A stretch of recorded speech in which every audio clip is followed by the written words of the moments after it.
కానీ సూర్యుడు కనపట్లా, నీ కళ్ళే లేవు కదా, ఎలా కనపడతాయి? దానికి సూర్యుడు కారణం కాదు కదా, ధర్మం కూడా అంతే. మనం చేసిన ధర్మం అది వాడికి అర్థం కావట్లా, ఎందుకంటే వాడికి కళ్ళు లేవు, దాన్ని అర్థం చేసుకునే అవగాహన శక్తి లేదు, వాడు అధర్మం అంటాడు దాన్ని. ఈ రకమైన సందిగ్ధత ఏర్పడినప్పుడు ఏది ధర్మమో తెలియజేయడం కోసమే ధర్మ సూక్ష్మాలు అనే కార్యక్రమం. ఇది ప్రత్యేకమైన ప్రసంగం.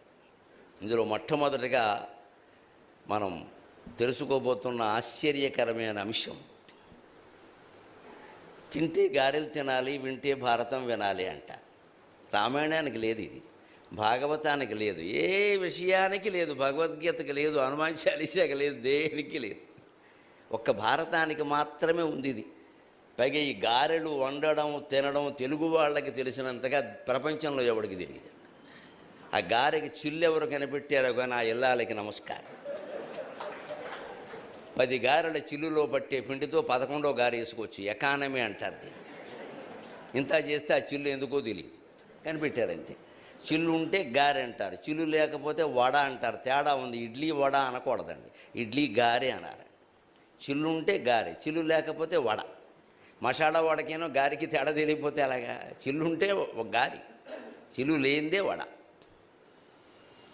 మధ్యలో చిల్లు పెట్టడం వల్ల ఏమవుతుందంటే నూనె లోపలికి పెడుతుంది, ఆ లోపల పిండంతా వేగుతుంది, గారి బాగుంటుంది.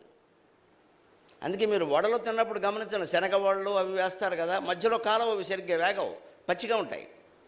ఇంకా దాన్ని కాల్చే విధానం వేరు, ఆ ఓపిక ఉండాలి. ఇక్కడ మధ్యలో ఫోన్ మాటతో కాలిస్తే కుదరదు. ఇక్కడ తినేవాడు కడుపు కాలిపోతుంది, లేదా ఎక్కువ వేగిపోతుంది. దాని పదును, ఆ పదును కోసం చూడాలి, అక్కడ ఉండి చూడాలి. ఆ పని అంటే ఆ పని దైవంగా భావించాలి అంతే.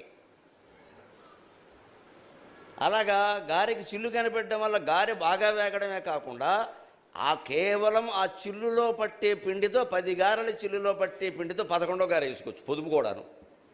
పిండికి పిండి కలిసి వచ్చింది, రుచి బ్రహ్మాండంగా ఉంది. ఎంత అద్భుతమండి. ఖచ్చితంగా తెలుగు వాళ్ళు అందున మహిళలు కనిపెట్టుంటారమ్మా, నమస్కారం. మగాళ్ళకి అవకాశం లేదు, మాకు తినే అవకాశమే.